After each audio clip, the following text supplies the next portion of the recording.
Hi,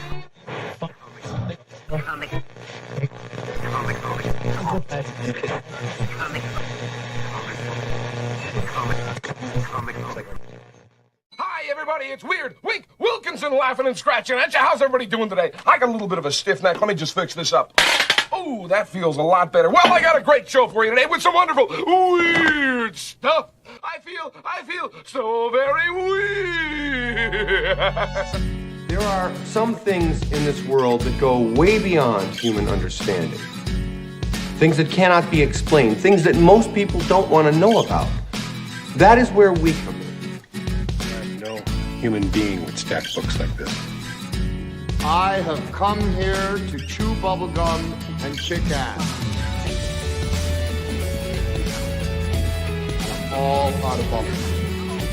Oh, it looks like you're the one who needs to be taught a lesson, pal. Class is paying 101. The instructor's Casey Jones. Look, I don't want to fight you. Well, tough rocks, pal. Do you want some coffee, Mr. Tully? Do I? Yes, have some. Yes, have some. It's a cup of coffee in the big time, yeah. Cup of coffee in the big time. Hey, what do you say we both be independent together, huh? I guess one person can make a difference. Enough said. We have the tools, we have talent. It's Miller time. Luminous beings, so we, not this fruit matter. Empty your mind. Be formless, shapeless, like water. Now you put water into a cup, it becomes the cup. You put water into a bottle, it becomes the bottle. You put it in a teapot, it becomes the teapot. Now water can flow, or it can crash. Be water, my friend.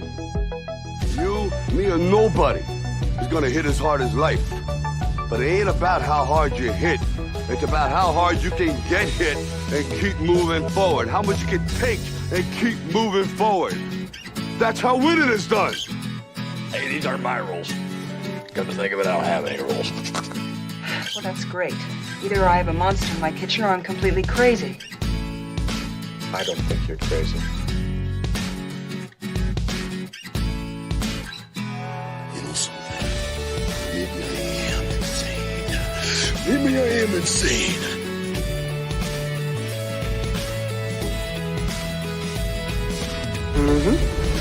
Pizza dude's got 30 seconds.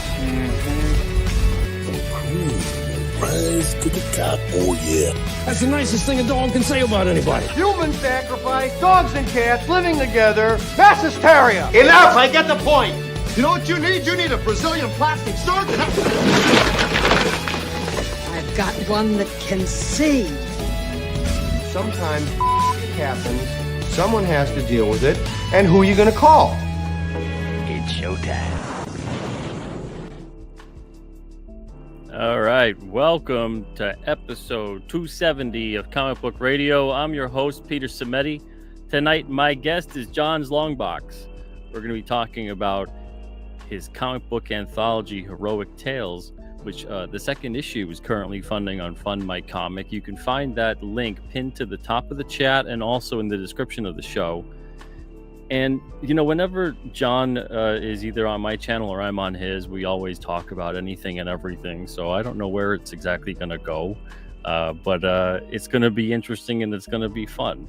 Before I bring him on, let me say hello to you guys that are here, nice and on time. We got AL. What's up, AL? Hope you're doing good. We got Citizen Ronan here. How's it going? Good to see you. We got Shrek here, too. How's it going, Shrek? Wayne's in the chat. What's up, Wayne? Good to see you. Also, Ben is here too. What's up, Ben? Thank you for joining us tonight. All right. And there we have it. There, pinned to the top of the chat. You can see the Heroic Tales link. And also King Cryptid number 10 to 13. If you haven't had a chance to back that yet, we got two links in there for you. One goes to Indiegogo and one goes to the Alterna Comics channel. We are 11 backers away from 400. So thank you guys very much. If you're part of the 389, I appreciate that very much. And hopefully you'll be a part of the 400 if you haven't had a chance yet to be a part of that by backing the book. Again, those are issues 10 to 13 on both the Alterna Comics website and Indiegogo. Cole King, what's up, Cole King? Says, hey, brother, good to see you. Can't stick around, but have a great show. Well, thank you so much, Cole. Appreciate that. All right, so without further ado, let's bring him on. John from John's Longbox. What's up, John? How you doing, Pete? Good to see you. Good to see you. What's going on? It's What been do a you while. want to talk? You want to talk politics? Anything? You want to talk politics tonight? How about religion? I'm good. All right. I heard you were running to be the new pope. Oh no, you heard wrong. Oh man, you heard Pope wrong. Cementi. That's got a nice ring to it. You're part Italian. You got a chance. Yeah. John, it's been, I don't know how long it's been actually. Can you remember when was the last time that we talked? The last time we talked, I know it was on your channel, and I was talking about issue 1, so it's got to be close to a year. Okay. It's got to be close to a year. That sounds about right then. Yeah. So how's everything? How's still getting your books? I got the King Cryptid stuff the last time. I appreciate that. Did you get a chance to read them yet? Oh yeah. I there's a couple of books that I read right away. My alternative stuff, I read right away, and then sometimes stuff gets stuck in this big stack over here. But my King Cryptid I read right away. Because you got 4 of them all at once. And it's like I just want to read them all. Yeah. You get a stack of them. It's nice. What'd you think? Did you like them? Yeah, I like it a lot. I'm trying to do what you're doing. Each issue is standalone, but yet they connect like the way comics used to be. I'm a big fan of that. Yeah. I've been talking to people, and some people got mad at me, but I'm not trying to point out people. But I don't want people to wait 6-7 months for part 2 to a story, and then when the story's over, they pay $270 for a comic book story. So. You're doing the same thing I'm doing. Except you're doing. Wait, okay. Well, you don't have to name names, but what did they get mad at you about exactly? That they feel I'm calling them on it, and I said, you do what works for you, buddy. I mean, you're more successful than me. You know what I mean? Why is everyone so insecure and touchy? I don't know. Everybody's ready to fight these days. I don't like it. Hey, what do you mean by that, John? Yeah, them's fighting words, right, Pete? No, I'm just. I think I have a philosophy about comics. They should be inexpensive. Again, what you're doing better than anybody else. I don't know how you're doing it. I hope I can keep doing it. I'm trying to find new ways. Right. Yeah. So inexpensive and as frequently come out. I'm working on that. And then I think they should be a complete story. But like they used to be, like Legos, you can still stack them on top of each other, and you can appreciate the individual Lego, and you can appreciate the full sculpture. That's the way it is. I mean, I definitely think too, within the realm of the crowdfunding sphere more than any other realm, it's really important to have stories that, even if they interconnect, which I think is great, you should still give a complete story. Even if and it's very easy to do that. All you got to do is just end the last, page or two on a cliffhanger setup for the next thing and what's to come, but make sure you kind of, for the most part, wrapped up the story that you told beforehand. It's not too hard to do, but because there's so much waiting between the issues, Right. That's one of my. I read so many comics. I'm trained to remember for about a month. You know what I mean? From Marvel and DC growing up. You know what I mean? If you're gonna make me wait 6-7 months, like I had to reread all the Watchmen because. For those of you who don't remember, youngins, there was 11 months between issue 11 and issue 12. And there was like a year and a half between Camelot 3000 issue 11 and issue 12. I had to reread the whole series to remember what was going on. Yeah. I mean, that was a problem I saw a lot of the time when we published miniseries, and a lot of the time it'd be like the last issue or the second to last issue would be really late in between. It'd be like months and months and months and months, and some people just thought, is this canceled, or like they forgot even what it was about and they lost interest. And that was bad enough with having it done as a mini series where it's going to be 3 or 4 or 5 issues or whatever. But if you're backing a crowdfunder that's like a graphic novel series or it's a comic series or whatever, and you're kind of just left hanging, it's a little weird. It's kind of like saying, like, okay, so I went to the grocery store today and I picked up some food for dinner. You won't believe what I got for dinner, John. You won't believe it. What you get for dinner? Yeah. Find out in 2 years. Yeah. It's a bit anticlimactic. I want to make each comic to be satisfying. It's complete. It's $10. There's 2 stories in every comic, so that's $5 a story if you think about it like that. And then I put in a letters page. I put in some goofy ads mocking the old ads in comics. Oh, that's fun.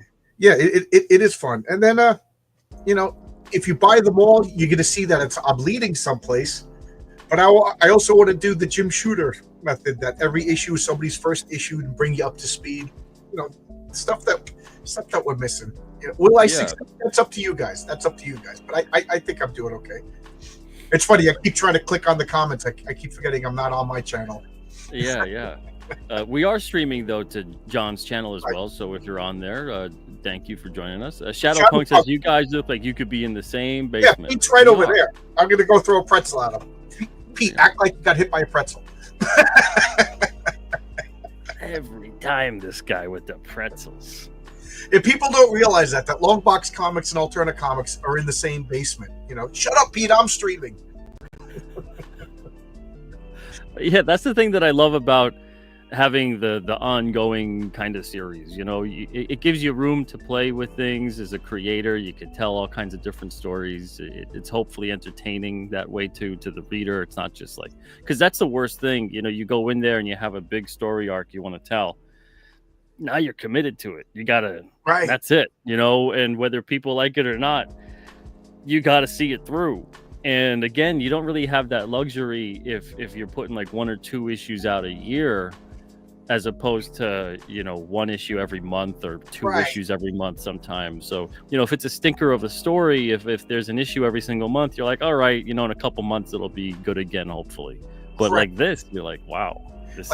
I got 2 things to say about that. First off, I woke up today with 2 fully formed story ideas in my head. I just realized I had to change one thing. I'm like, these are great stories. Now I'm excited. I came home while I was waiting for you. I wrote out the plot points and the beats, and I got the outline of these 2 stories. But that's great. But when can I fit them? You know what I mean? I'm a newbie creator, so it'll be years before anybody sees. And I got to sit on these. I want to talk about them. I want to talk. The other thing I want to say is, do you remember the Elementals comics? Bill. Oh yeah, totally. Now he started an epic story called the Oblivion War. I don't know if you remember this. And then Comico had problems, and and they came out frequently, and it was like 7 year. And then they brought back the Elementals. They just said, forget about the Oblivion War. We're never going to finish it. We're just going to go someplace else. It's like, dude, I bought all of these comics leading up to this Oblivion, and then I'm supposed to just forget about it? Yeah.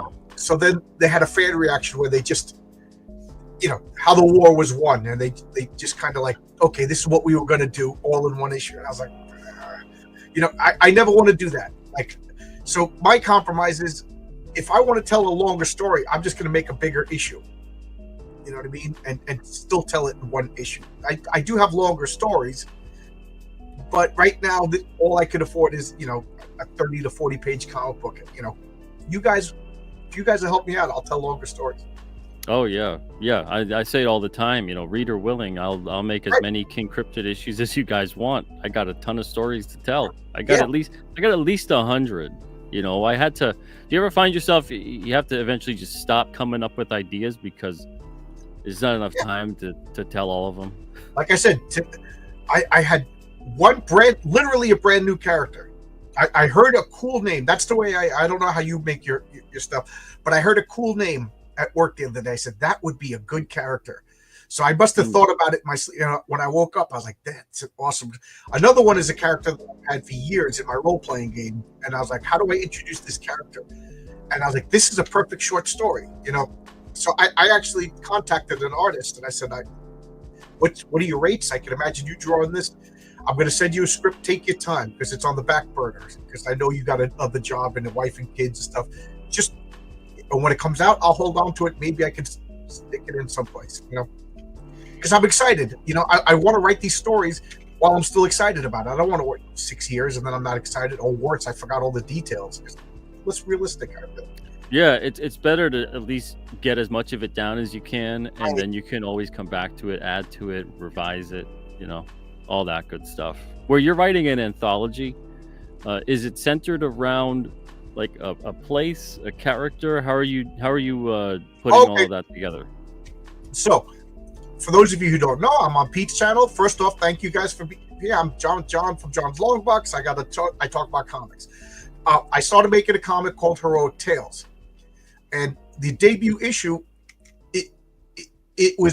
I featured a character called the Patriarch because I wanted to make a character that was like, I hated all of this pop culture stuff. The men are bad, fathers are bad.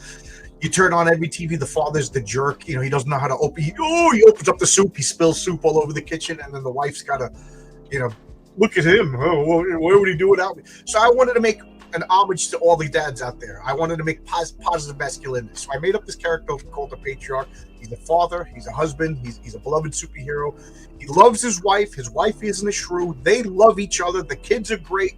You know what I mean? It's almost Ozzy and Harriet, but there's family drama and there's superhero drama.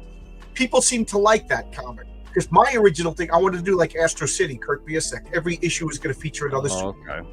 You know what I mean? And not necessarily the same setting. I got, forwards in time, back in time, other dimensions, stuff like that. The only theme was it was going to be my world. Everything, the continuity is going to be tight. Every character is part of one continuity, whether it's a different dimension, a different time. And I was like, I'm going to put the times and the places, so if anybody wants to read them in chronological order, they can do so. But everybody liked the Patriarch. When I told people he wasn't going to be in issue 2, they started getting mad at me. So I was like, am I going to do what Diversity in Comics did, make the Jawbreakers and then not follow it up for 5-6 years and lose backers and you know what I mean? So I was like, learn from other people's mistakes. So I said the Patriarch is going to be in every issue. So I went from one comic, I went from one idea to another idea, give the people what they want. So one story was always going to be the Patriarch, and one story was going to be a support. And then I said, you know what? I could do one better. Patriarch's going to get his own. So I'm going to do one.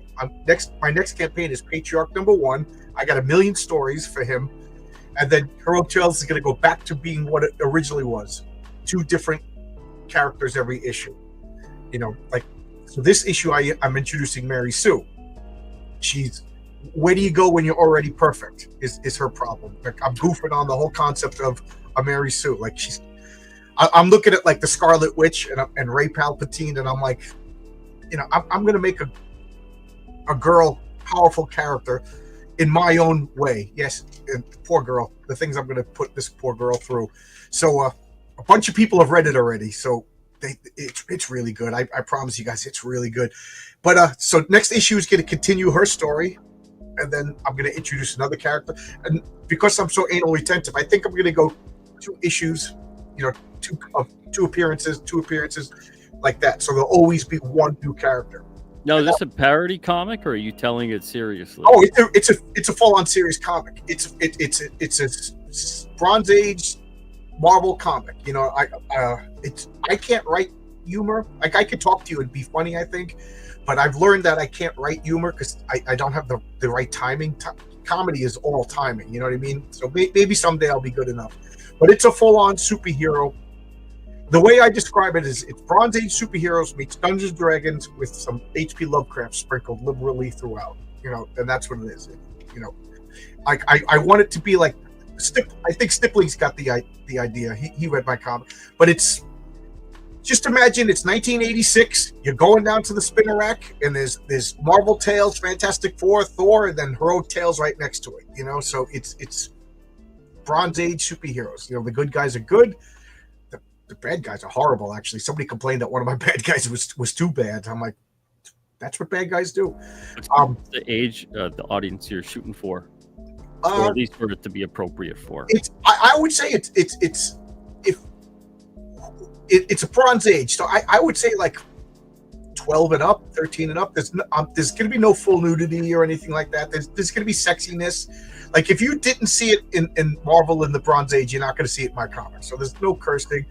There's going to be violence, blood, sexiness, all the stuff. Like, I kind of remind people, like, Bronze Age had some pretty suggestive stuff, but it wasn't explicit, Like, here's my church-going wife. I show her the comic, and if she goes, okay, then it gets in the comic, Oh, so if it gets her approval, right, yeah, and she, because in there's some. I was told to sex it up a little bit for issue number 2. So there's a sexy scene, but even my wife said, okay, it's okay, it's okay. Someone told you to sex it up. What's that? Who told you to sex it up? A couple of my friends. They said, it was pretty chaste, the first issue, but it's supposed to be. It's an homage to Superman. You don't see Lois Lane taking a bikini top off and waving it around. You know what I mean? So Yeah.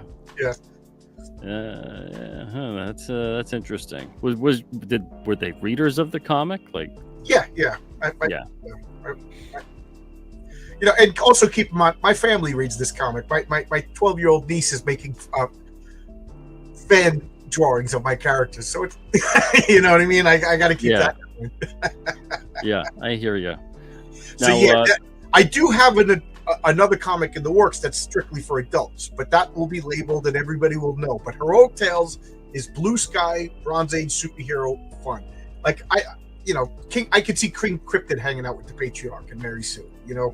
Okay, yeah. Would you say that the setting is the real world, like it's our world, or is it a parallel world? It's our world in the way that Marvel Comics was our world. Okay. You know what I mean? Like so you got real locations and things. I got real locations. This comic is set in Science City, but Science City is set outside of Yuma, Arizona. I can tell it's based on where there was a ghost town. I've actually been there, so there's a real location where Science City is, and the reason why I picked that is because first off, there's a ghost town previously with a real cool story that I'm going to incorporate later on. Nice. But also, I read someplace that they said that in there's this desert outside of Yuma, Arizona that gets so much sunlight that if they were to make and I don't know if they're true or not, but I read this and I'm sure I'm going to get the details wrong, that if they made like 100 by 100 foot square solar panel farm, they could power like the East Coast or the West Coast or all of America. I forget exactly how much, but I was like, wow, what if there was a city there? How much they could harness the solar power. If anybody's been to Yuma, Arizona, that's one thing they get is sunshine. I mean, I pulled over in Yuma, Arizona to go to a Dairy Queen because I just had to get some water. And when I came out, my car couldn't come out because it was sinking into the tarmac. That's how hot it was. It was noon, and we actually had to get people to rock my car, and there was spots in and the woman goes, yeah, those spots will be gone in a couple of hours. That's how hot Yuma is. So that's how much. So just imagine if they harness that. So that's what Science City does, is the city of the future. They got moving sidewalks, every window, every glass is solar powered. It's the environmentally friendly city. But of course, it's not. There's a problem with it. The architect of Science City, Ian Strange, it was a magician.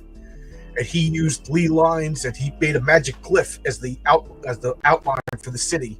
And of course, Philip Manning, the industrialist who built it, changed the patterns. So unfortunately, all the energy from the ley lines is still being collected, but it's not being dispersed properly. There's supposed to be a spire in the middle of the town, like the Washington Monument in the middle of the city, that collects and distributes the energy. Instead, he put a statue of himself as the Colossus of Rhodes. So now this energy is being warped, and so now people are waking up one day being like, "Yeah, I'm gonna go rob banks. I'm gonna become Boss Moxie now." Like, I always thought, like, how come Gotham City has a guy who dresses up like the Penguin and commits crimes, or another guy dresses up like a clown and commits, but not Baltimore? Something in the water. Right. So I said there's something about the city itself. So now I'm trying to incorporate the city itself is causing the villains, and Patriarch doesn't live in Science City, so his family lives outside Science City because his identity is public. People know who he is. He's James Kelly. He got his powers in public. He didn't get a chance to put a mask on. So, there's guys who dress up as clowns trying to kill his family and things like that. So they homeschool. You'd get along with them. They homeschool. They homestead. Did you think about giving him a secret identity? Like, what was the thought behind that? He never had a secret identity. Like, he's a paramedic. He got his powers. I'm going to explain his origin in issue 1. It's kind of complicated because I already spoiled it already. In my superhero world, all the superheroes have 2 origins. the real origin and the conspiracy origin that the government covers up with because they don't want people to know where superpowers really come from. And he's having a hard time lying to people. You know, he's been lying to people for 20 years, and you know what I mean? And the government could make it difficult even for a superhero. So, you know. So does he work for the government, or is he controlled by the government? That's another funny thing that I don't want to spoil, but there's I came up with a great idea about a year ago, and I went on Twitter. I said, I have a great idea. Then, of course, everybody's like, what is it? I'm like, I can't tell you. But I came up with an idea of how the superheroes work for the government, but at the same time, they're independent contractors based on actual history.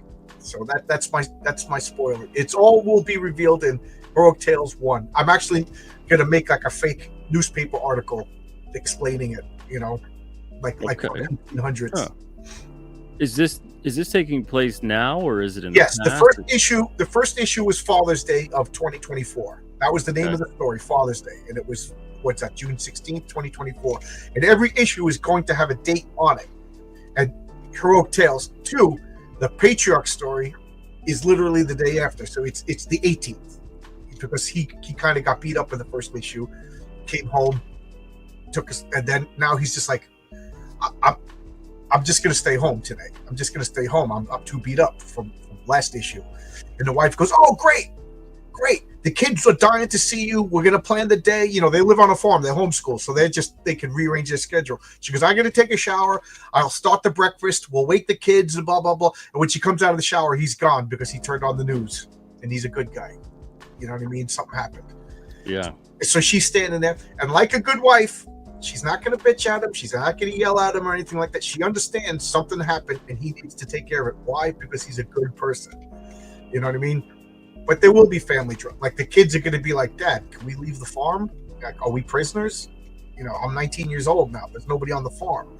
I want to have friends. I want to go to college. So how does he send his kids to college when his identity is public? You know what I mean? Does Franklin Richards just go to National Community College by himself? You know what I mean? Get abducted by the Thinker or Paste Pot Pete? So this is going to be all problem. But you got a lot of comics, right? How many comics do you have? 50. The last inventory was 58,000 comics. 58,000. Man, I think at most what I had was 10,000 or so. Now I got maybe like 1,500. Yeah. But crazy. So, normal people reduce. Crazy people keep it going. You know. Well, you're like a historian now of sorts. Like you got to keep it going. You can't give any of those up. Oh yeah, I joke around that. Here's a picture of my comic collection. Whenever anybody mentions my comic collection, I show this picture. But the joke is that my wife and her boyfriend will be going on a cruise when they sell my collection after I have my inevitable heart attack. I understand. I'm a realist. Pete. You don't have any kids? No, I do not have any kids. Any nieces or nephews? Oh, I got no joke about 50 nieces and nephews, and they all read manga. None of them read comics. Have you tried to get them to read comics, or?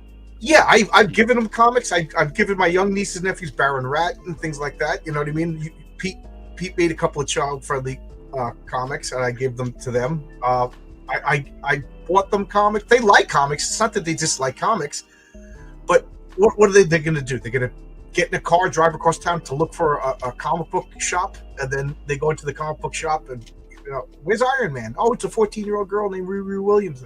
You know what I mean? Or they could go to Barnes and Nobles. Is Riri still Iron Man? I don't know. I quit Marvel DC in 2015. Oh, I quit. You lasted longer than me. I quit way before then. I think I quit around like as soon as Civil War ended. When was that? 2002, 2003, 2004, or something like that. Okay, so I like J. Ross says, an understanding wife, I can only suspend my disbelief so far. You made me laugh, J. Ross. So you have all these comics, right? What would you say is your top three? The top three that you have. Individual runs or individual issues? Issues. Okay. For me, my favorite comic book issue of all time is Avengers 165. It's the Avengers fight Count Nefaria.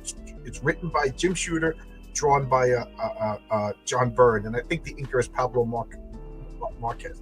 But it's Count Nefaria is basically a Superman proxy, a stand-in, whatever you want to call him, and then they just fight. It is awesome. Me and my friend Mike, who also has a comic on Kickstarter right now called Marshall Strong, we acted out that comic. We would pretend to be the different. Oh man, and the funny thing is back then I missed the second issue, 166, which finished the story. It took me years to find out it ended on the greatest cliffhanger: Thor throwing a hammer at Count Nefaria. And I was like, what happened?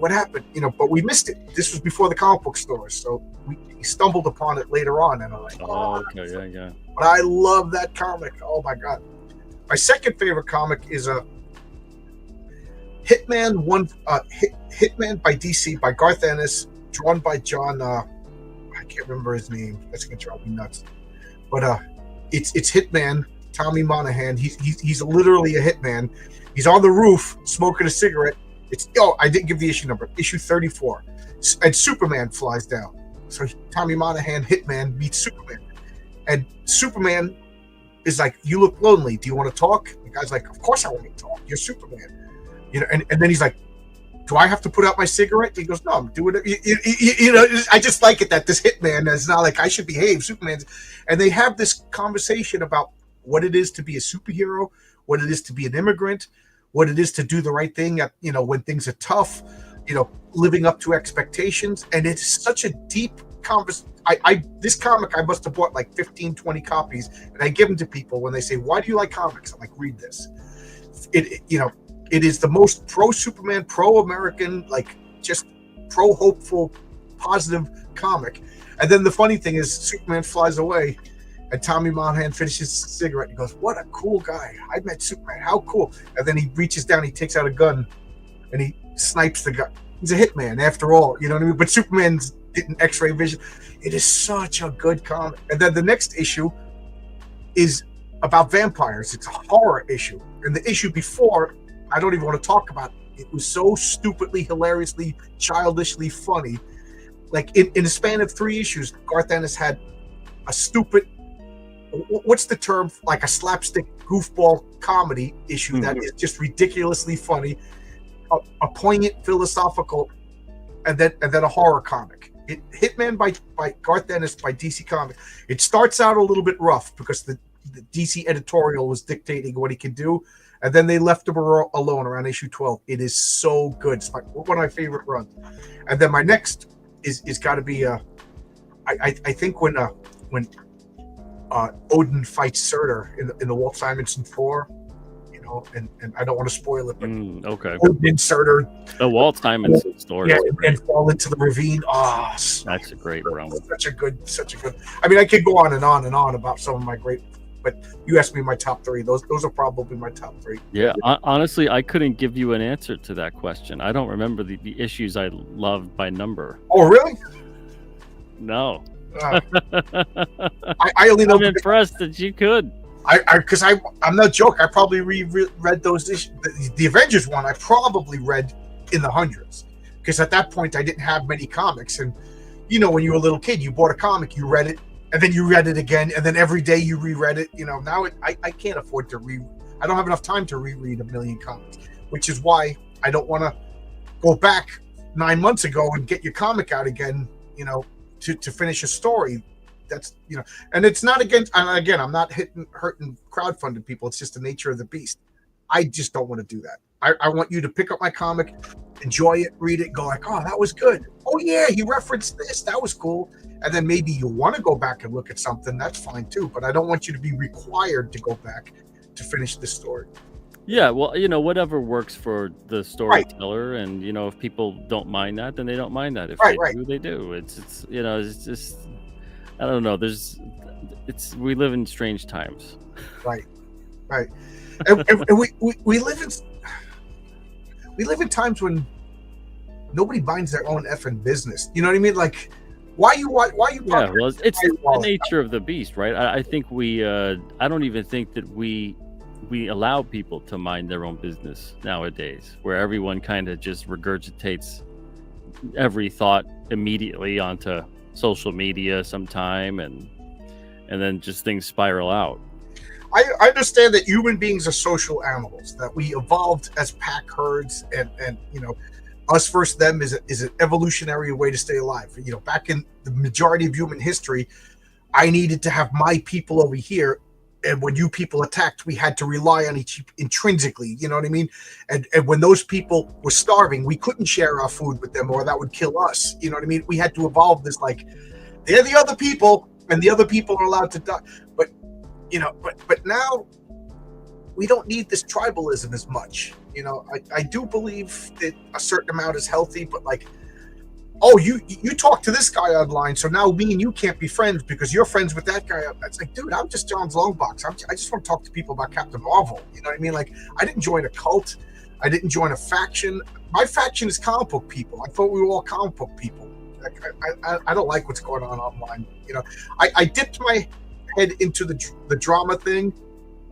I didn't realize that it was going to be as bad as it is, and then I was like, oh, geez, this is nasty, horrible, and it's not what I want. I want to talk about comic books, and then I went back. I don't know. Maybe somebody right now is talking about me on Twitter. Good for you, buddy. If that floats your boat, I don't care. You know what I'm talking about. I know you. Yeah. Those two. It's it's tiresome. Yeah, it's tiresome. I just rather put my energy and my time into something else. Even the other day, I had someone. I was taking commissions. All my spots are full now. So if you got a commission, you're watching. Thank you very much. But someone had wanted a commission, and they contacted me, and and they wanted me to draw. Okay, so this is how they set it up. They contacted me through a DM and everything, and they said, I don't know, draw whatever you want. Maybe King Cryptid. Maybe draw Trump as baby Hitler, whatever you want. And I was like, wait, what? So I didn't know if they were joking, right? So I was like, what do you want exactly? And they were like, well, they want that. They really did want Trump as baby Hitler. And I had said, what made you? I'm trying to do like light. Why did you pick me to draw this? You know what I mean? And I'm like, so I asked them, I was like, why did you choose me to want me to draw that?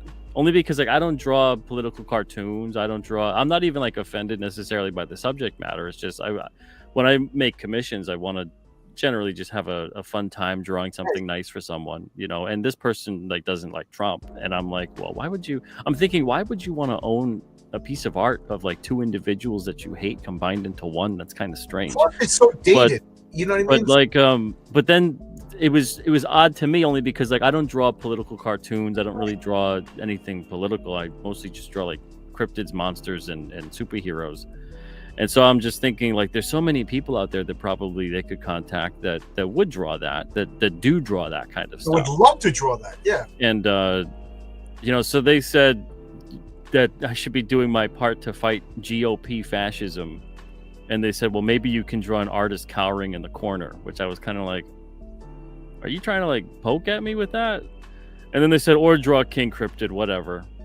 And I said, don't, I'm gonna pass. Thanks though for thinking about. Well, I look at it like this. And then they blocked me. Yeah, Pete, they said unfollowed, farewell, and then blocked me. Could you draw a picture of King Cryptid and Richard Nixon going 4 more years? It's so dated. You know what I mean? When I go back and I look at this, because I commissioned some art, like Josh Howard, his T-Bird Throttle, when he was with Alterna. I love that book so much. I commissioned Josh Howard to draw some stuff for me. Brian Bauer with Wolf and Batsy, I got him to commissions. Could you imagine if I got like, I like Ike. I don't want to look at that 20 years down the road. You know what I mean? I want to look at the superheroes. I want to see. Yeah, well, the thing is that it's just the same thing that, okay, let's say there's a lot of great artists out there. Right. And let's say that I'm not an artist that could draw a baby even. Because there's some artists that can't draw kids. They can't draw babies. They give them too many lines. They look like weird little adults. George Perez, one of my favorite artists, couldn't draw children. You know, even like John Byrne had a tough time sometimes drawing Franklin Richards. It was just jarring. Yeah. But you know, so like, let's say I'm an artist that's aware of my limitations, even, or I can't do likenesses. Let's say a lot of artists can't do likenesses. I don't like doing likenesses. I can do likenesses, but I'd rather draw something that I can have fun with and creatively be. Yeah, like, nobody can say that King like. Cryptid doesn't look like King Cryptid. You made him up. Yeah, you know, so, and it's like, you know, so if you draw me a superhero, draw a suit, you know, it's like, okay, but I'll draw a likeness if I think I can do justice to that likeness. But you know, this one just checked every box off for, I'm just like, I'm not the right person for this commission. This is strange. And when I could sense that they kind of just didn't care, like they don't read King Cryptid either. Right. So it was also this weird, strange kind of like, I don't know what's going on here. Like, is this a troll? Is this a, you know, what are you trying to do here? Like, I don't understand, because I've had that before. I had a guy. So it's unfortunate that they just didn't want to, because I said, you know, you can commission whatever you want, but like, you know, if I don't feel comfortable drawing something, or I don't think I could draw it well, I'm like, isn't that my choice? It's just kind of odd to be preaching anti-fascism and kind of act in a fascistic way. Make that cake thing. Some guy came into my chat the other day. On Friday nights, I do a show called It's Clobbering Time, and it's just who could win in a fight, King Cryptid or Spider-Man, and then go, and then the chat chimes in. I have guests come in, and everybody talks about the characters. It's a lot of fun. Somebody comes in the chat and says, "Do you denounce Comicsgate?" And I'm like, and I ignored it, but they started flooding the chat. So I just said, let me address this. I said, first off, I've never seen you before. This is not hello, love the show, you know, blah, blah, blah. You just come in and you want me to choose sides? I said, you know, I don't curse. I try not to curse. So I just said F you. I literally said F you. I didn't say the word. I was like, get out of my chats. Like, who are you to demand this of me when I never even met you before? You know, we're trying to find out if it's strange. And I mean, I view things weirdly, I guess, because I still view things online with interactions as if I'm talking to you in person. That's what I try to do. That's why I like to see faces, you know. So if I wouldn't say anything online to someone that I wouldn't say to them in person or on the phone or whatever. Like, you know, right. And I feel like some people, maybe it's like a different form of communication for them. Like it's not like they're talking to a human being, or right. You know, or maybe, like, I don't know, maybe they would say that type of stuff to someone to their face. I find most people don't, though. People are more polite in person, you know. Yeah, in person they're a little bit more hesitant, I think. Right. You know, a little bit more, okay, I don't want to say something that might, you know, lead to something else. I don't really know this person. Plus he had a fake name, you know what I mean? And like, so yeah, anonymity, I can't even say that word, makes people a little bit more cocky than they would be, you know. Yeah. I just like what I don't care. Like what you like, whatever faction you like, I don't care. But don't be your first interaction to demand that I denounce you, the faction, or whatever. I just thought the whole thing was stupid, you know. Yeah. It's great because I love comics and art because of the fact that they have the ability to unite. Like, you could have a million differences, but if you can find that common ground, that's awesome. You know, so if you're talking about comics, you can enjoy comics together, you can have that conversation, then great. And you know, like Captain Goodnight asks, so who would win, King Cryptid? Right, I was just about to bring that up. So you know, what do you think? I mean, I guess it depends who's writing the story, right? And, well, and how interesting the story is. It's funny that you said that, because that's like my pet peeve for It's Clobbering Time, because somebody always says it depends on who's writing the story. So that's you can't say that. You can't say that. Second off, who has prep time? Those are the two rules, because either everybody gets prep time or nobody gets prep time. You know, it depends, because if it's at their most powerful, King Cryptid. If it's like if we're going like they're at their most powerful without any kind of extra, you know, cosmic Spider-Man levels of stuff. Right. That's another thing I said. We take the typical version, because, you know, take the typical, the core version, Spider-Man at their most powerful, and like it's a fight to the death. You know, like, I'm not saying the superhero fight. I'm not saying it's a comic book fight. You know, this is like a different, no holds barred kind of fight. Right. I would have to say King Cryptid. Now, let me ask you this. I've read every issue of King Cryptid thus far. Does he have more abilities that he hasn't displayed yet? Yeah. Okay. He does. Yeah. Yeah. And the thing is with King Cryptid is he would kill. He would kill. He would kill to save the life of others, and he would kill because he's still very much human, and he tries not to let that kind of stuff overtake him. But depending on the situation, depending on a couple different factors, like he would kill and he would not cross that line. He's not one of these characters where it turns into like, oh, now he's killed, so he's just gonna keep killing. You know, he has a very, like, it's a warrior mentality. I'll give a little spoiler. The patriarch has killed. He doesn't want to. He doesn't mean to. And if he can avoid it, he can. But he lives. My world is a little bit more lethal than Marvel or DC. You know? Yeah. So throwing somebody into a truck might accidentally kill them. You know. Oh, I thought the guy was stronger than that, kind of thing. That's always the funny part too with superhero comics, is that sometimes people go through, even the heroes, sometimes they go through unbelievable amounts of damage, and you're like, it wouldn't have survived that. So he went through the he's a good religious fellow. He does want to kill, and he came home like, what's the matter? He'll tell his wife, I didn't mean to, but I killed somebody. You know what I mean? It's the kind of thing that like haunts him, but he's not like a Punisher. But he's not like Batman, who's like ridiculously. But the thing is, Batman is a character made to sell lunchboxes and underoos to children. We need to remember that. I don't want Batman killing. I don't want. Yeah. Well, the thing is, every character has their thing, their moral code, their standard of operating. It's like, so Batman, a character that is all about delivering justice underneath the guidelines that have been defined by human beings and society, that's going to be a character where if you decide that character needs to start killing left and right and all over the place to eliminate enemies, that you got to really know how to handle that kind of character, because that can easily turn into, now you're writing a hypocritical character. Well, I'm writing in issue 3 of Heroic Tales. Issue 2 is currently campaigning right now, but issue 3 I want to introduce like a Batman Punisher kind of guy, and I want to drive home that superheroes that just get super violent and kill, you don't want them in your town. You want Superman in your town. I don't care what you say, you kind of don't want the Punisher in your neighborhood. I mean, unless you live in like the most god-awful place where there's just no other solution. You know what I mean? Like, I'm glad that the Punisher is in Oakland, not in New York. You know what I mean? Like, what goes on in Oakland works in Oakland. But like, I would rather have Superman in my town than well, Punisher. Yeah, and the thing is it really does depend with the characters that you're writing. What's the most interesting way to tell the story? What makes sense for the character? What did they go through that has shaped them?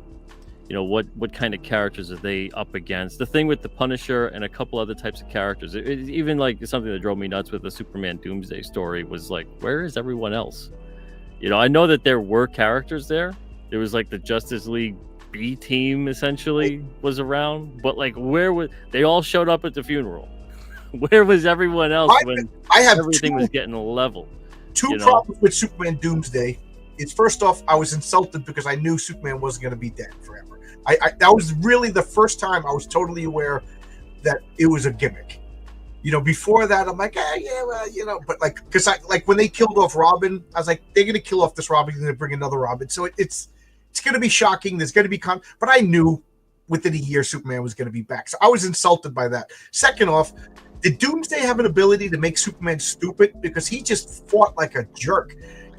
Superman, he sees Doomsday like if Superman's fighting the Hulk, because the Doomsday and the Hulk are the same basic thing, a big unstoppable brute, or the Juggernaut or something like that. What does Superman do? You fly, you pick him up, and you go into space. That's it. And then Superman, all you got to do is Superman just has to somehow break the grapple and then back off, and then just let this guy float into space. Good luck. You can't, you know what I mean? And you're defeated. I don't care if you're the Hulk. If the Hulk can't propel on something, He's floating in space forever. Problem solved. Why didn't Superman do that? Instead, he landed on the ground and they fought in 2 dimensions. You know what I mean? And fist fought. As soon as Superman realized, wow, this guy is really powerful, I gotta change top. So he must have a Kryptonian stupid ray that we didn't know about, because that's the, that was just like the writer wanted Superman to die, and it wasn't believable for me. Now, if you want Superman to die, you got to make me believe that the bad guy earned it, and they didn't do it. They failed. So that story to me is one of the worst Superman stories of all time, for the reason that you just mentioned. That I was aware that it was a gimmick. I knew it was just a marketing ploy, and then the fact that it was just poorly written. Yeah. And I like Dan Jurgens. I don't want to say Dan Jurgens. I usually like Jurgens. Yeah. I was gonna say I'm not gonna blame it on Dan Jurgens. That was editorial driven. He did. Yeah, I was gonna say this had to be like you don't just go in there. You just start writing Death of Superman. To DC Comics. That's like that's a big editorial move. Okay, go ahead. No, it was editorially driven. Yeah. That's editorial at DC going, Image Comics is kind of kicking our butt a bit. We gotta steal their thunder. What do we do? Well, break Batman, kill Superman. Nah, I don't get it. To break Batman, like I bought that because I was like, okay, he could break his back. There's consequences. Oh yeah. See, that was a much more realistic interpretation of how things could go down. Right. Even the whole plot, like it's interesting with what Bane does, and just the levels of Bane is a very complex villain, like a very well thought out, well created kind of villain. And then they had a murderous, violent replacement to show you this is why we don't want this. Yeah. But that's the problem I have with so many of the big event type things all the time. Once you have this big superhero universe, because even in the movies, it became like I remember actively thinking with Thor 2, that was the first time I thought, okay, so there's all these other superheroes now. They got the Avengers going, but where is anybody? Where is anybody? This is strange. You have this big threat now to the planet, and it's kind of just like, all right, Thor, you're on your own. It's just kind of strange to see that happen. Because I was planning that Heroic Tales 3 was going to be, I keep saying the Thanos level threat because I don't want to spoil it, and all of the characters that I introduced form the team. But there's also other teams, and I'm like, so where are they? So I have to come up with an idea that why legitimately they have to form the team when I already have another team already established. So it's funny that you said that. I'm thinking of that stuff too. Everybody's like, what about these guys? You already established they were the premier superhero team. The outsiders have to form to defeat Thanos, but where's the Justice League? I have to address where the Justice League is. Otherwise the outsiders forming to defeat Thanos doesn't make sense. Yeah, I think about that nutty, stupid stuff too, because that's what a continuity freak I am. Yeah, because I get, when everyone's got their own thing going on, I get that, and most of the threats don't really involve, existential, planet-destroying threat. But when they do, and no one else seems to really be around, or like 1 or 2 people are around or whatever, as a guest star for that event, it really just kind of undermines the event. Flash and Superman, because they could be anywhere. Like, I can understand why Wolverine's not there. That guy's got to take a taxi. You know what I mean? If he's in New Mexico, he can't just show up in Ontario. You know what I mean? But Superman and Flash, they theoretically could be in every story. Yeah.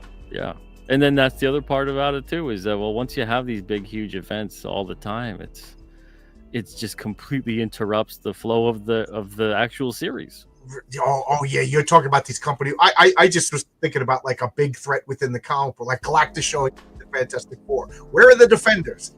But you're talking about company-wide crossovers, which are horrible. Like, okay, it happened in Secret Wars. That was great.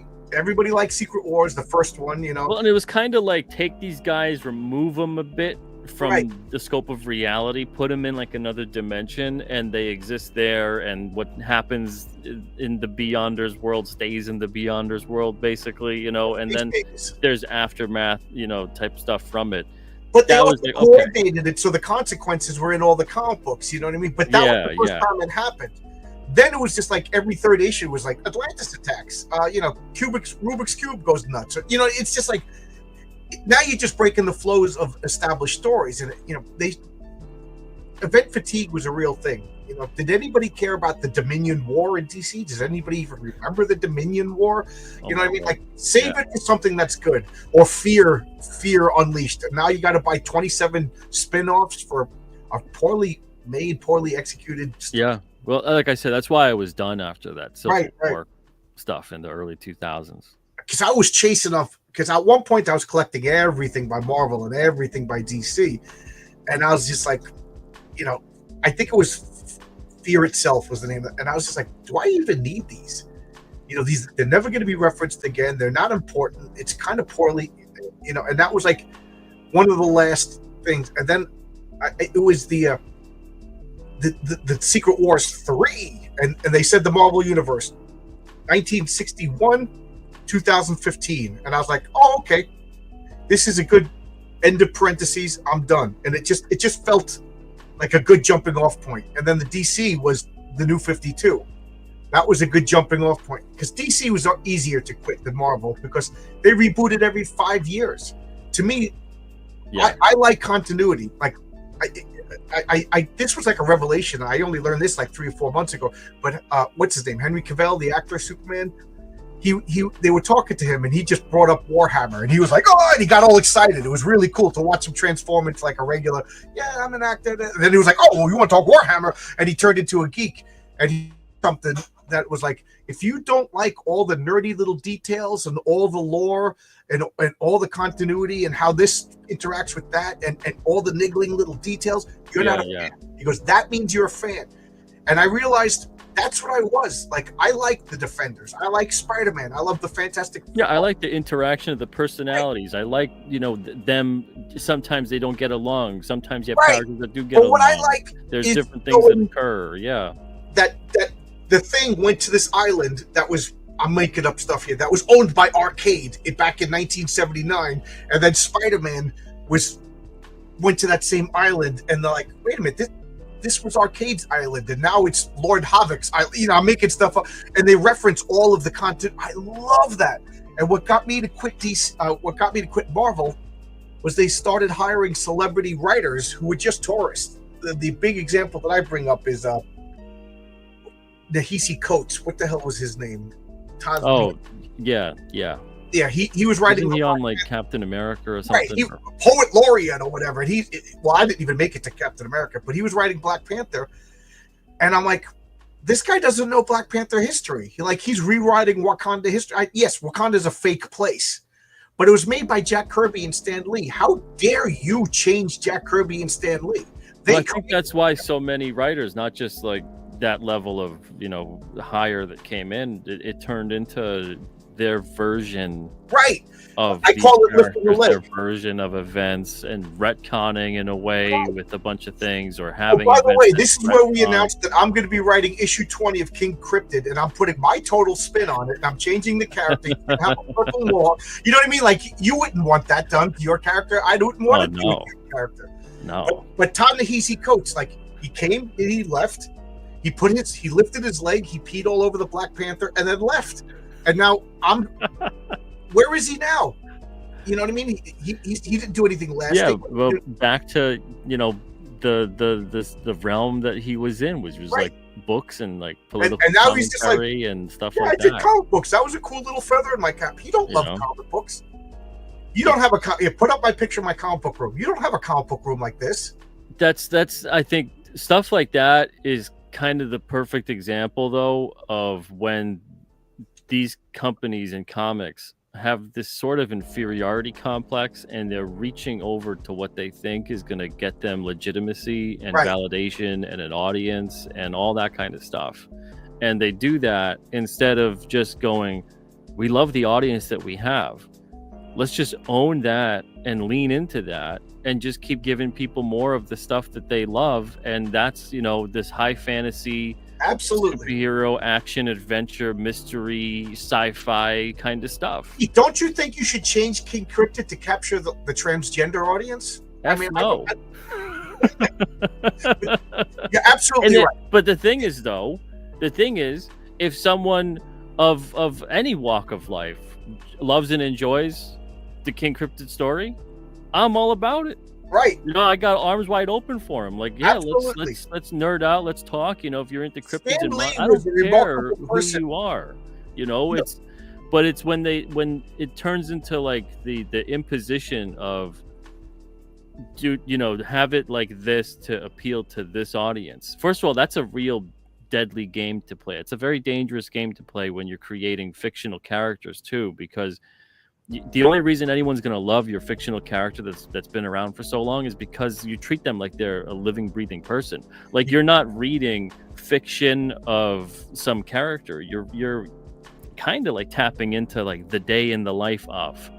So it's almost more like, if you can treat it like this is a documentary and we got like the inside scoop, and here, let's take a peek into the life of what's happening right now, that's when you get sucked in. That's when you have escapism, and that's when you also start to really follow that character and care for them, because you're peeking into their world. Right. Respect the character. Yeah, there's like some kind of strange like voyeuristic quality that can, because you're like watching from afar. Like, they don't know you're watching. You know, maybe if a character breaks the fourth wall and they do the wink and the nod, you know, whatever. But like, you know, it doesn't need to have that occur. So like, there's something nice about you get to just peek in on, like, let's say Spider-Man or the X-Men or Batman or whatever. What are they up to today? What's going on this month, you know, with them? But as soon as you have like, oh, we have to appeal to X, Y, or Z type person, and then maybe they'll like it. That's crazy, because you're also saying that you created something deliberately before that wasn't going to appeal to that kind of person. And it's like, well, why? They're human too. They have all the other qualities that are in the vast majority of the human experience. So why would you assume that on the superficial level, if something is existing that does not look, behave, or act like them superficially, that at a deeper level, they wouldn't be into what it is you're creating, or the character, or the person, or whatever. So it really is like this bend on shallow writing and story creation, and actually just harping on the superficial, as opposed to saying that no, there's something deeper, and that's what you love. Like, you don't love Batman just because he looks cool. That'll only take you so far, you know. And every other character is the same way. Like, there's something deeper there. There's something to them, their personality, how they are, their code of conduct, you know, how they interact. That's why you end up loving these characters. And to kind of just not get that, it's so strange. It's like, what are they missing? How can they miss it?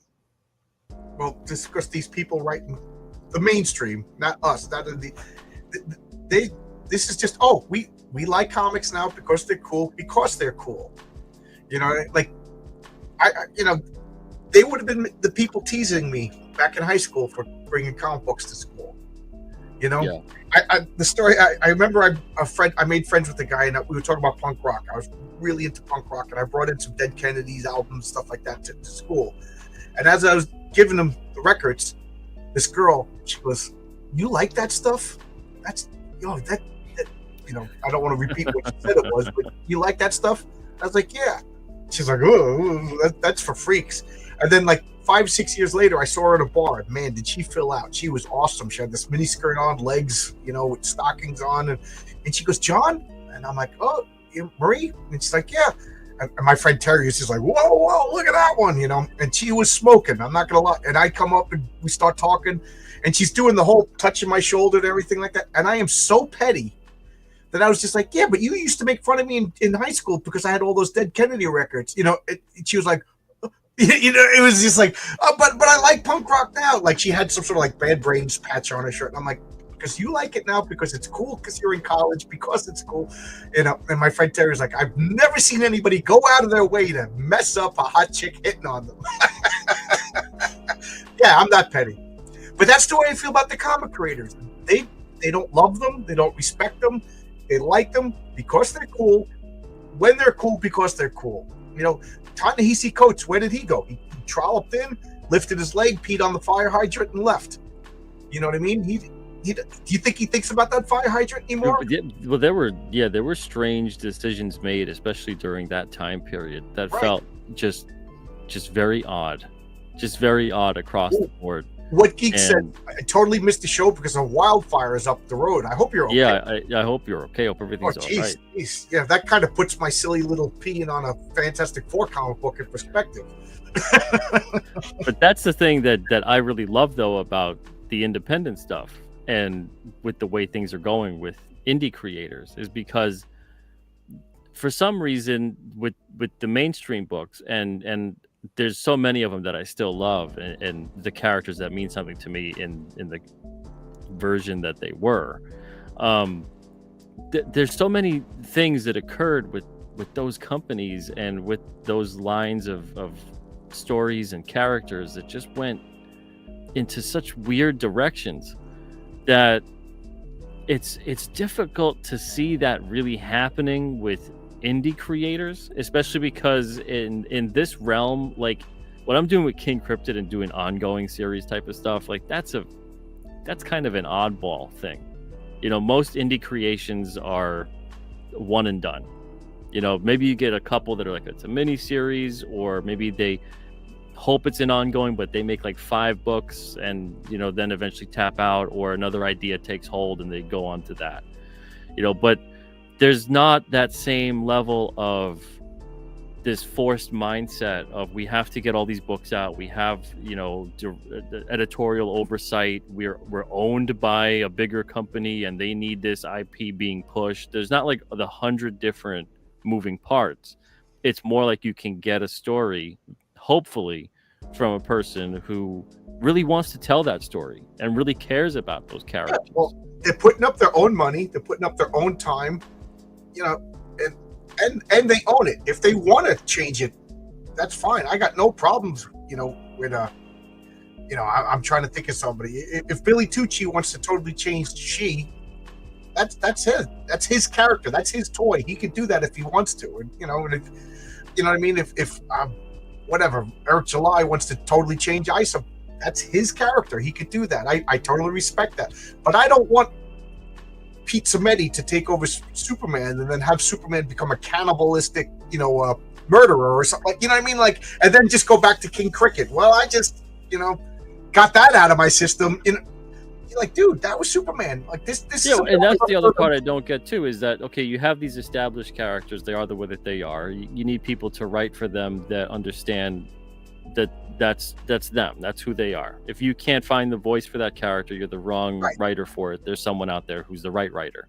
But if you have this great idea for another character, like a character that looks like this, acts like that, whatever it is, I don't understand the mindset of coming in there and saying, okay, well now we'll make this established character behave and look like this new idea. Why not just create a new character? Absolutely. Yeah. If you want to race swap the character, if you want to gender swap the character, make a new character. It's not that hard, ladies and gentlemen. It's not that hard. To me, the fact that they do it shows that they're limited in creativity and imagination. Marvel and DC, like, they don't need to turn their characters black or gay to get people to make new characters, but they don't want to do it. First off, they don't have the talent to come up with a new character. Second off, they want to skip the line. Spider-Man was, Spider-Man's the exception. He was the hit from day one, but they don't want to make new character and then have to wait 40 years for him to generate. And the thing is, I get that they're kind of piggybacking onto the established character, but the thing is that there's no long-term gain out of that. It's they're too impatient. The way that you could piggyback before was you'd have the new character guest star. Right. In the issue with the established character, like Brave and the Bold was a great series. You have characters paired up with Batman, right? And all kinds of different. They have all kinds of different Marvel team up. Now I'm into Captain Britain. I never heard of Captain Britain before, but now I like him. And you got familiarized because you already liked this character, and here's the guest star of the issue that maybe you didn't know of before. Right. So it was like a really fun way to get acclimated and Marvel understand. started telling us that Kamala Khan was the greatest superhero in the world. It's like, dude, you got to earn that.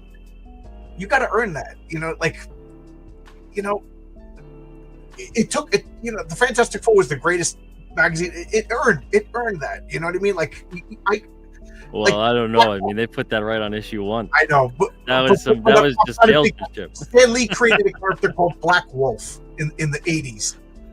And it lasted 6 issues. It was terrible. Now, Stan Lee didn't just say, like, this is the greatest character in the world, you know, and jam them and restart. Stan Lee was just like, I tried. You know, he made a bunch of characters that didn't last. And, well, there was also at that time frame, which is very evident with the comics, is that there was like this levity. There was this lightness. There was a sense of, you know, a tongue-in-cheek kind of wink.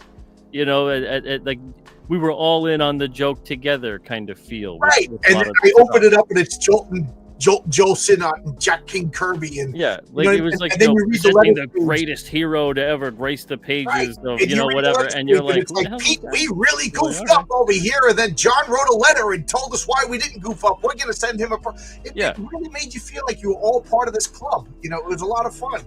Yeah, it was kind of like... It was kind of like being a kid and you and your friends are all creating stories and you're just like having fun with it, you know, and to get in on that, they were obviously better created than what you could do as a kid, but it had that same feel. It had that same feel of like, here's a bunch of people creating something fun.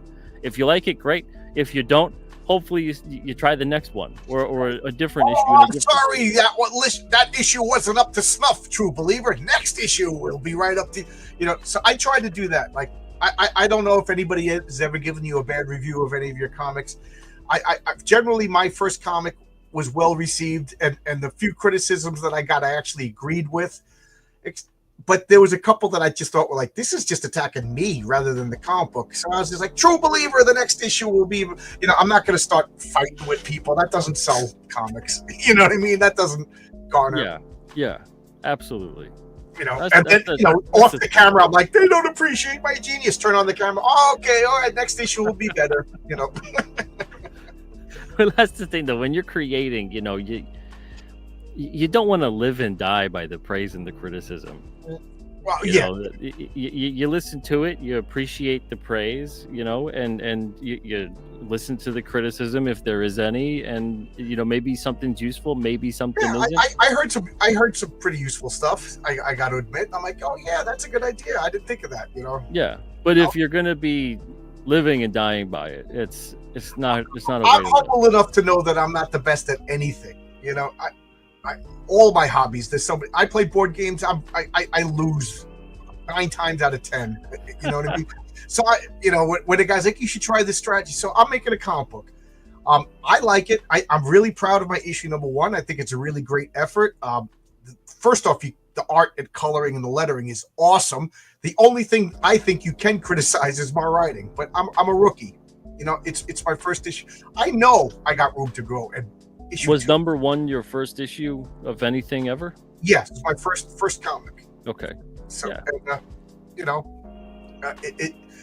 I submitted. I had a couple of friends read my first script, and they were just like, "Dude, this sucks." You know, it's all world building. It is just, I don't care about any of these characters. There's too many characters. Because I was like, I just want to impress everybody with this fleshed out world that I made. You know what I mean? So it was just like the Sibyllarian in one issue. And they were like, focus on one of these characters. So I focused on the Patriarch. I thought he would be a good introduction to my world. And I think I was successful. You know, so now issue 2, I'm hitting the ground running. I'm really getting into the continuity of my world. You'll see. I explain my world as superheroes meets Dungeons & Dragons with some H.P. Lovecraft thrown in for good measure. Nice. And that was Mary Sue. She gets introduced. So in the Mary Sue story, I wanted to you'll see how superpowers work in my world, but it's part of the story. You know, you really care about Mary Sue, but you're like, oh, okay, this is how superhero powers come from, kind of thing. And then how do you have gigantic robots and rocket ships that could launch out of your building in Manhattan and fly through space, you know, with because of some of the discoveries that you'll find in issue number 2. I like all that stuff. I like coming up with a plausible explanation for implausible stuff. You know what I love too, though, is when there is no explanation. It just is. Well, it's just that way. Right. There's a plausible explanation, but it's not. The example that I give is: do you remember DC's Who's Who, and then Marvel Universe? Oh yeah. I love those books. I was a Marvel guy, but I liked the Who's Who better because they just said Superman flies, they could lift 100 tons. They didn't explain why. But the Marvel one, you read it like the living laser uses his hands as a focus. It was insane. Some of the stuff in the Marvel ones, especially, like they had schematics. Right. It was like they had like every little like gear and stuff for things, and oh my. Right. Dude, the living laser shoots laser beams. That's all I need to know. That's all I need. So yes, I don't want to make you guys think that I'm like giving you guys a pseudo physics lesson. I'm just I kind of like a little bit of plausible explanation. Like I don't need to know that Cyclops' energy comes from another dimension and his ruby quartz visor cancels out the kinetic energy. Otherwise, his neck would. The guy shoots lasers out of his eyes. That's it. So this is what I was talking about. I asked Renzo to draw her going to the shower. He made it a little bit more explicit than I told him to put soap bubbles on. I'll be covering it up with word balloons. You know what I mean? Make it a little more safe for work. But this is the patriarch's wife. She's got scars on 50% of her body. I did not explain that yet. That is issue 3 of the patriarch. I'll explain. But patriarch thinks she's the most. Those look like more than scars. That looks like something happened to her flesh. I don't want to explain. But okay. Renzo knows, but it's artistic license. You'll see what happened to her. This is the mayor, Lucius Kane. He was the main character in the second story of issue 1 was called The Suit. It was about a young idealistic guy who goes to get a job in a political office and sells his soul to the devil. And lo and behold, now 20 years later, he's the mayor of Science City. So he is a bad guy. Patriarch knows he's a bad guy. He knows that the patriarch knows that he's a bad guy, but he can't just throw a punch. You know what I mean? It's like Superman can't just beat the crap out of Lex Luthor in public. You know what I mean? He's waiting for his opportune moment. That'd be great if he did. Yeah, it would be. It would be kind of fun, but that's not Superman. This is the Mary Sue. Science project goes astray, and I don't want to spoil everything, but that's her family. Both of these stories involves family. Like the patriarch is a father, a husband, a loving superhero kind of thing. Mary Sue is the daughter. She's the perfect granddaughter. So that's what she's a Mary Sue. A Mary Sue is supposed to be a perfect female character. Well, she's perfect, but perfect is subjective. She's perfect in the eyes of her grandmother. So she doesn't drink, she doesn't smoke, she's got 3 PhDs, she's a virgin, she's a perfect girl. But of course, a person like that is going to get teased and made fun of. So that's me goofing on the fact that she's a Mary Sue. Like if you were to meet, maybe our audience, if we were to meet Mary Sue in real life, we'd be like, oh man, she's great, she's wonderful. But when you go to a party and you're not chugging, lugging the beers, doing the keg stands, you kind of get made fun of by all the cool people. So Mary Sue is the perfect nerd girl. There you go, everybody. I made a waifu character. I didn't even realize it. Interesting. Were you doing the keg stands, John? Yeah, I was a nerdy guy, and then I became a party guy, and I got too carried away with partying for a couple of years, and then. All right, yeah, I would have to agree with Crash Landon. What's that? He goes, "That's not perfect, in my opinion." Mary Sue's nice. Let's see. We got ODF says both of you two are doing exactly what you should, creating the entertainment that you want to see in the world. Absolutely. That was my inspiration. I got tired of Marvel comics, and I still love comics, and I saw other people making it, so why not me? Yeah, I just kind of wanted to see a return to form with ongoing series and have an episodic type of thing going on, and more monsters and creatures and paranormal stuff. I've always loved that, and then mix it with the superhero genre. Well, that's what, Pete, I know you like your conspiracy theories. Heroic Tales should be called Conspiracy Theory, the superhero comic, because you'll see there'll be conspiracy theories. Oh, very nice. All right. Well, we're at the hour 20, so we're going to be wrapping it up. It's fast. Anything that you want to say before we go? Yeah. Check out my I'll fund my comic, Heroic Tales 2. I'm real proud of it. If you got issue 1, issue 2 is so much better. But issue 1 is still good. It's 2 complete stories in both issues, $10. Issue 2 is going to be a flip book. So let me explain what a flip book is. So, nice. So here you go. This is a bad example, but this is the front cover. Imagine this is the patriarch. You read the comic. Somewhere along the middle, there's going to be a page that's upside down. That's on purpose. What you do is you flip the comic, then there's the Mary Sue cover, and then it's right side up, and you read the story. Why? Because I didn't want to put out 4 editions of the comic, and then everybody pays $40. Like, I kind of feel that's a cash grab. Then I would have had to have gotten art for the back cover anyway, so this was a good compromise, and I couldn't decide who was the star, the patriarch or Mary Sue. I love them both. So this way, you get to decide who's the star, whichever way you bag and board them and put them in your long box, because that's what we do. We don't read them and throw them away. We bag and board them, put them in a long box forever. Reread them lovingly. There you go. All right, everybody. Thank you guys so much. You guys can go to Fund My Comic right there. There's Heroic Tales 2. It's pinned to the top of the chat. It's also in the description of the show. If you haven't had a chance yet, also go check out King Cryptid. We got issues 10 to 13 funding right now on the Alterna Comic site and also on Indiegogo. If you haven't had a chance to check it out, yep, I backed those. Those are good comics. Oh, thank you, man. Yeah. And we're 11 backers away from 400 on those new books. Thank you guys so much. Andy Rock says comic hoarding for life. Absolutely. Pete, you got to show the picture of my comic book room. I'm sharing it. Could you bring it up for a second? Let me see. Yeah. Oh, that's what that is. All right. Nothing. Yeah, that's my comic book room. That's right behind me. Comics hoarding for life. There, Andy Rocks. Yeah. Wow. So whenever, like, in a world that I all of a sudden became the editor-in-chief of Marvel or DC Comics, and then Pete Samedi comes to me and goes, I got an idea for how I want to write Spider-Man. My first question is, show me your comic book collection. And if you're going to show me a room like that, all right, you're in consideration for the job. The next step is we're going to talk continuity for 30 They're just going to use your picture. Everyone out there is just going to use your picture. Right, you know what I mean? But if you're going to show me, like, I got an account on Comixology, I'm like, next, and a big robot's going to grab you and throw you out the window. I want to see dog-eared comic books. Oh yeah. Well, that's I'm selling a lot of my collection right now. I do that usually on Saturday nights, and the ones I'm definitely not selling are the ones that I've had since I was a kid, and those are dog-eared to death. And those are the ones that really mean something to me. Right. Everything else, they all mean something to me, more or less. But it's the ones that help shape my tastes as a comic book reader, and beyond.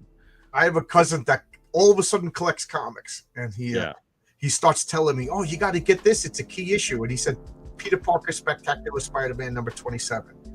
And I'm like, oh yeah, that is a key issue. Do you know why? And he goes, because it's a key issue. I go, did you read it? He goes, no. I said, why is this a key issue? And he was like getting mad because it's a key issue. I said, yeah, because some guy told you it was a key issue. I said, but you don't have any clue why it's important. You're not a comic book guy. You're a speculator. And as far as I'm concerned, speculators are ruining the hobby. I said, now, tell me why that's a key issue. And he couldn't. And I was like, it's the first it's the first Frank Miller Marvel comic. It's the very first Marvel comic drawn by Frank Miller. Before that, he did some Dell comics, but that's why Frank Miller became a legend, and that was his first Marvel comic. That's why it's a key issue. And we don't talk anymore. Because if you're going to collect comics, do it because you love them, not because you can flip a buck. You're ruining. At least you got to know why it's a key issue. Right. If you're going to brag that, or John, what happened in it? I got 3 copies of them, because I bought other people's collection. Now, not for nothing though. There are a lot of speculator type collector people who do know, and they're both. They're the reader and the collector. Right. Yeah, the ones that are just like. But if you're going to tell me to get it because it's a key issue and you don't know why, yeah. You gotta know. You gotta know. Yeah. All right. And hey, what's up, Katie? Hope you're doing good. And I'll be on Katie Did's channel tomorrow around 9:30. Is that right, Katie? Yeah, tomorrow I have my own show. Oh, okay, cool. I'll have Mark Dick go tomorrow, and then I'll be on RJ's for Comic Book Team Up, and then back Comics Life. Good to see you. Hey, Radio Stories now. All right, so we're gonna be saying goodbye now. I'll be back tomorrow night with Open Mic Wednesday. And John, feel free if you got a second. It starts at 9:00. You want to stop by? Feel free. You can get to pitch Heroic Tales even further. Can I ask you one last question before we go? Oh yeah. Who's the Rat Pack of comics? Who is the Rat Pack of comics? You mean character-wise or creator-wise? That's up to you. That's up to you. Oh, I need way more time to think about it. You don't just spring Frank Sinatra stuff on. Yeah, that's just, you're giving me. It's a tall order. Yeah, and it's like that's too much, John. That's too much for a last question. Next time we talk, I'll think about it. Either my channel, or your channel. You better have an answer for that. All right. I'll do my best. All right, everybody. Thanks a lot. All right, everyone. Have a great night. Hope to see you guys tomorrow back here, Open Mic Wednesday at 9:00 Eastern. And until then, everyone have a wonderful night and an even better tomorrow. We'll see you soon. All the best. Bye, everybody.